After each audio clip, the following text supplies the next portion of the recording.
prepared yet. You need to try and pick off the units as. Look at the shields on the mark. That's awesome. Oh my god, the ball's gonna take this.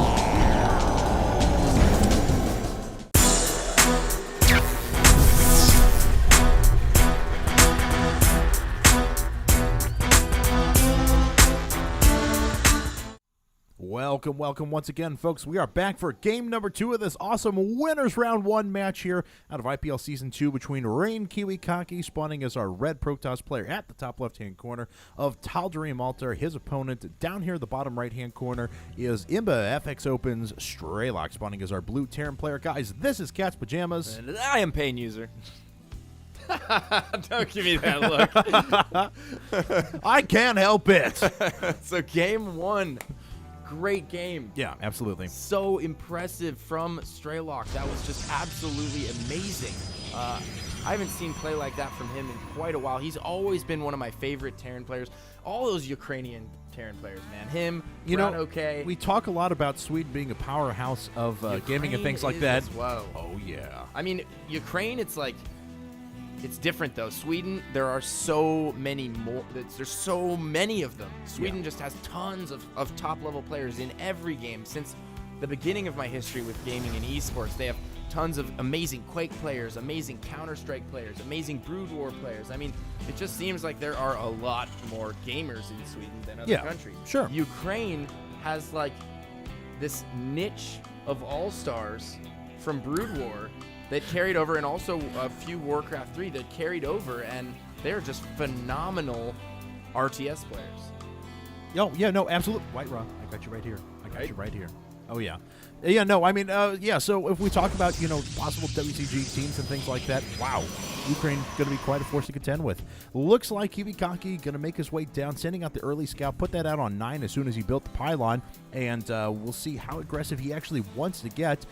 Can't be too happy with that last result. I mean, he got that Colossus out in time. You would have thought that he would have been happy with his unit composition versus what he was seeing out of Strelok, but he was never able to play his game. Strelok was just continually pressuring, continually being aggressive, continually denying economy over and over and over again, and it worked so beautifully. KiWiKaKi's got to change his strategy up. I'm really curious to see what he goes to. Well, I think one of the major factors was that so many Protoss players get those Stalkers out early, and they build up a Stalker sentry count. Stalkers are terrible against Marines. A lot of people don't think that. In really small numbers, Stalkers are fine. If it's like one Stalker against 3 Marines, you can micro. The Marines aren't attacking you the whole time. Yeah, exactly. You have tons of advantages. The Stalker's way quicker. But don't forget, Stalkers do more damage against armored units, so they're not doing that much against regular units. Their DPS is really low. The DPS for the Marine is obviously extremely high, and in numbers, Marines are just devastating. So also factor in Stim, Combat Shield. Bingo. And Marines are just way better all around. So KiWiKaKi building up his Stalker force way too large there. The way he needs to counter this is he needs more Zealots, he needs more Sentries, and he needs quicker Colossus.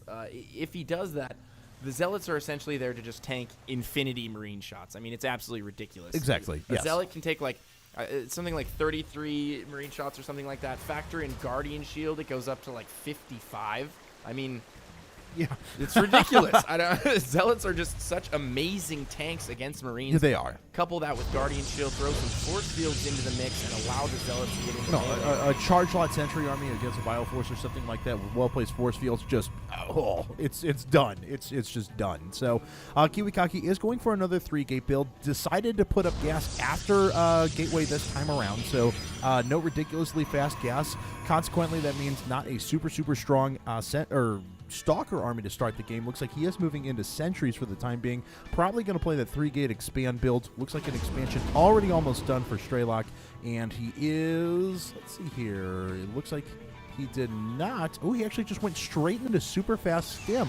Not going to do any harassment, not putting up any Marauders with concussive shell or anything like that. I actually like this quite a bit. By the time any kind of pressure is going to be hitting his base, he will more than likely have Stim done, and that will help him so much for any kind of hold that needs to be made, anything of that nature. A lot of times when we see players eventually get broken in situations like this, it's because they have super late Stim. They feel really comfortable on a map like this, and we do have a scouting probe maneuvering around. Strelok also, just to be safe, getting those second and third bunkers down. I love how thorough he's being. I love how safe he's being. You can always recycle those at a later time, and it's at these points in the game where right at the 6-minute and 40-second mark, it's so important to be safe from any kind of a 3 or 4 gate pressure. You never know what's around the corner, especially with Protoss. They can hide pylons everywhere. They can warp in units when you're not expecting it.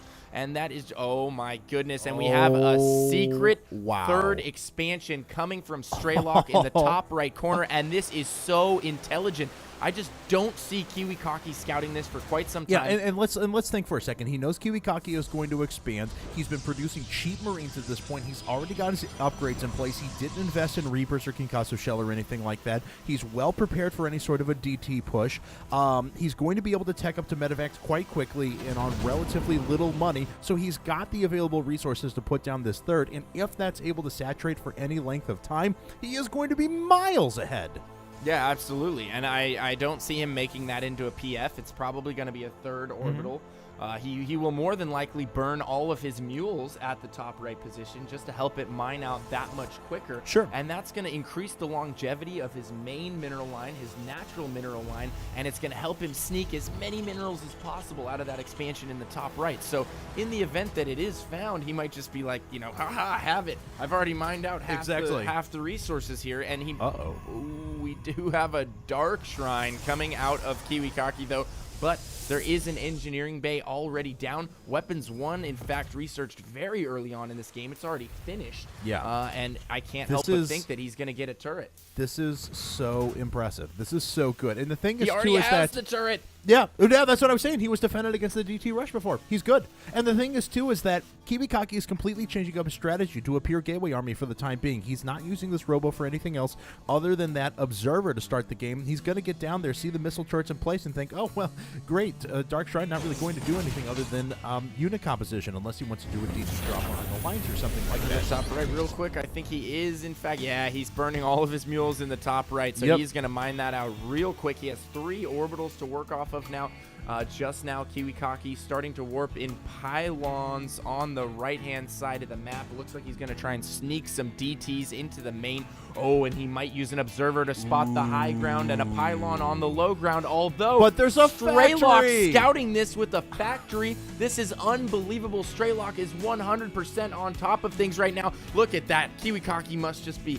Strelok, you are so good. Right now. You are so good. With the Spidey sense tingling, is able to prevent any kind of DTs from sneaking into his base. And I don't know if this is just experience playing against KiWiKaKi, this style of play. And it looks like we are going to have 2 medevacs heading out here, and they might get scouted by this probe. Oh my goodness. They Moving will. away from the probe, however, but I think they might have already been spotted. KiWiKaKi knows what he needs to know, and I can't help but think that he will be ready to hold off that drop as soon as it arrives at his base. Yeah, this is so good out of Strelok. He knew his opponent was going to go ahead, and I mean, he knew his opponent was going to change up his strategy, so he changes up his as well. And the mental games he's playing are so good at the moment. He knows exactly when KiWiKaKi was going to drop in with those DTs. He takes out the pylon down at the bottom right. This DT is completely neutralized. That's a ton of invested tech that he's not going to be able to use. KiWiKaKi going over to a Immortals right now when there's, well, I guess there are a few Marauders out, but it's primarily a Marine composition. He only has a small gateway backbone. Charge is finishing at the moment, but, you know, there's going to be no Colossi in sight. This drop is going to do so much. He's faking the drop. Oh, he's this is so faking good. the drop. Unless he's going to go back over and pick them up, in which case I will eat my words promptly. No, that's okay. He may very well do that, but we'll find out. So, or he may just be attacking. Who knows? I don't know what's going on with that drop right now. He's trying to make up his mind, but one reason the DTs might actually make a little bit of sense is if he's trying to convert into a Zealot Immortal Archon style here. Yes. We haven't seen any Archons morph just yet, and oh my god, he is getting so much out of this expansion in the top right-hand corner. His income is so much higher right now than KiWiKaKi. He's also taking his 3rd or 4th, in this case, his natural 3rd. And we do have some Marines scouting around, going to go ahead and take those Zelnaga towers. He's also going to get the timing on KiWiKaKi's 3rd, and this is very important for him. He will also see this probe that might be headed down there to maybe make some pylons in the future, and that will go down as well. Yep, here comes the Marine now. He does see the expansion, knows exactly how long it has before it finishes. Gathering up his forces here for the time being. He is ahead in supply. He's way ahead in upgrades. He's going to 2-2 at this point. Looks like KiWiKaKi switched it up, and last game, KiWiKaKi actually went with very, very fast 0-3 upgrades. Went for that attack so quickly, and KiWiKaKi moving up here to the top right-hand corner. I'm getting softer. It's like I don't want to let KiWiKaKi know. Strelok is going to...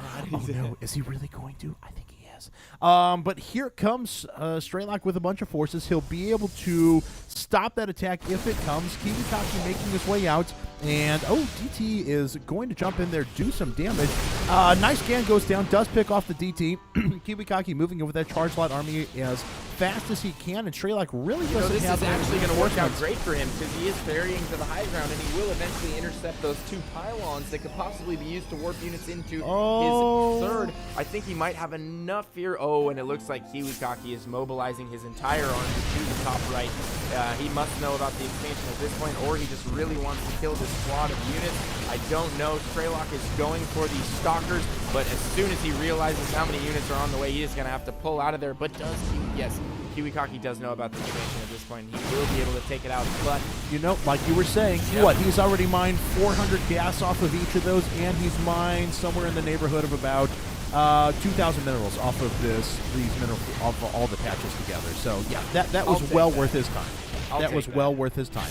The expansion does go down, yes. Looks like Strelok has a couple of SVs that were headed up that way. They're not going to make it there anymore.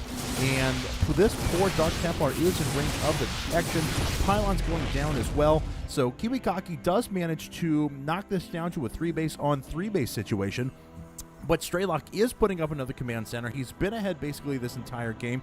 KiWiKaKi is supply capped at this point, trying to put up his pylons, and finally has Colossi being added to this, but I don't know if that's going to be enough Colossi to really make the difference against this size of a Bioforce. Yeah, KiWiKaKi must, his heart must have just skipped a couple beats when he saw that expansion in the top right there. Oh my goodness, he is on 4 base. I am on 3. This is not what I expected. This is not what I wanted. And we do have ghosts in the mix now for Strelok. He is going to be able to utilize these ghosts. They have quite a bit of energy. I don't know if they quite have 2 EMPs, but there are a bunch of Immortals out for KiWiKaKi if the Sentries and Immortals can get hit with EMPs. And it looks like EMPs going off on a majority of the army, and the Zealots just getting absolutely cleaved. And it looks like Strelok is going to be able to take this battle with relative ease. Yep, absolutely. Both these Colossi are going to fall down. Another little task force being sent up to the north to take down this Colossi as well. The entire army for KiWiKaKi is destroyed. He's got a few Zealots sitting back here, but that's not going to make the entire difference. Strelok, such a beast, was dropping at the same time. Strelok looking so handsome right now. My nerd radar is going all over the place. He has elevated his game. He is looking so sharp versus KiWiKaKi. Keep in mind, this is KiWiKaKi. He's playing against one of the top 5 finishers in almost every North American runner-up to IPL 1. Runner-up for IPL 1. And he is getting absolutely devastated in this round 1 series. Strelok looking so sharp right now. Gonna go ahead and take game 2. GG from KiWiKaKi. Oh my God. What a Terran powerhouse you are, Strelok. Oh my God, such a beautiful game. Right away taking that base, which if we think about it, that was only, that was up for like 10 minutes or something like that. The mine's almost 3,000 resources off of it. Beautiful play there. Beautiful play with the mobile Marines. Beautiful play with the Spidey sense, knowing that the conversion to an all-gateway army was coming up. Unbelievable. Great game. I have a new favorite for the tournament. No, I'm just not throwing that out there. I still have the same favorites. I'm definitely going with my boy Idra. I hope he's going to do very well, but Strelok looking so sharp right there. Braddock, also one of my favorites. And the Ukrainian Terrans, man. I don't know if they all just sit around playing chess and discussing special tactic all the time or what, but they have a great squad of Terrans out of there. If there was an Olympic Terran team, there would be 2 Ukrainians on it. And Strelok, wow, making KiWiKaKi obsolete.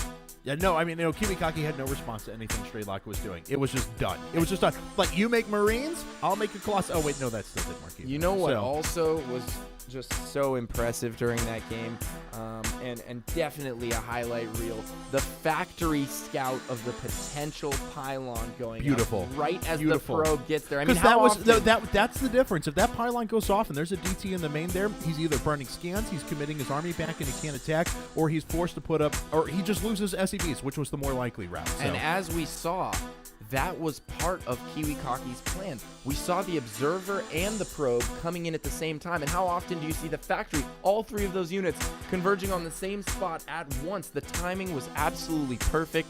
So congratulations to Strelok. He will be moving on to winners round number 2. Excuse me, I'm just so excited right now. That was awesome. And don't worry about it. But guys, don't forget to check out IGN.com/IPL if you've enjoyed all the content you've seen here. Awesome programs we have going up on there.